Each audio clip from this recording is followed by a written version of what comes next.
Hi guys, welcome back to the channel. Hope you're all smashing it.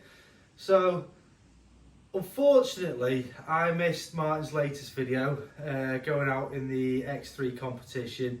Now that is a bit of a weapon of a car, that is. 700 brake horsepower, 4-wheel drive, lovely car. We're going to get it back on the channel, and to be fair, I can't wait to see it. I can't wait to go out in it, feel the power. That is a bit of a machine. But there is a reason why I missed that video. Obviously, been trying to get on a little bit with the E30. I've had to put this rollover jig on wheels so I can move it back. Work that I've been doing on the car, obviously I've got rid of the underseal on this section, a little bit of welding, we've got it primed, so I'm going to be getting on with this soon, hopefully getting a few videos out for you guys. But the reason I missed that video with Martin was because I've done a little thing and I bought a new toy. To be honest, I'm absolutely made up with this. Been wanting one for years. Need to get to grips with it because I've not used one for years.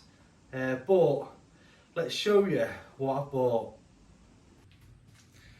So this is it. This is what I bought. I've got a Boxford 4.5-inch lathe.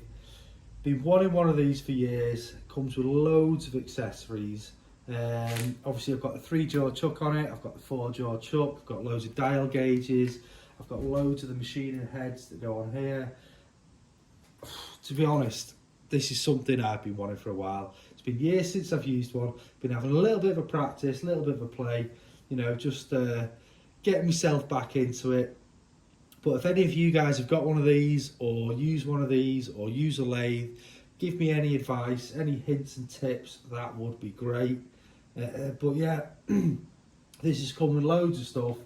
It was an early Christmas present.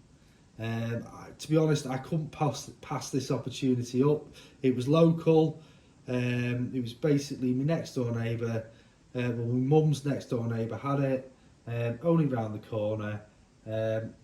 Got it for a decent price. I'm absolutely made up. Now, there was a reason I bought this. Basically, I need to make some shims for the purple tag rack on the E30. If any of you guys know me, rather than buying them, I've decided I'm going to make them. If anybody else needs any little bits and bobs, I'd be happy to oblige and make some stuff for you. But yeah, got a lathe, new addition to the workshop, absolutely made up. Hope you guys like it. We'll be getting lots of content out on this. As always, like and subscribe. We'll catch you in the next video. But yeah, I've got a lathe.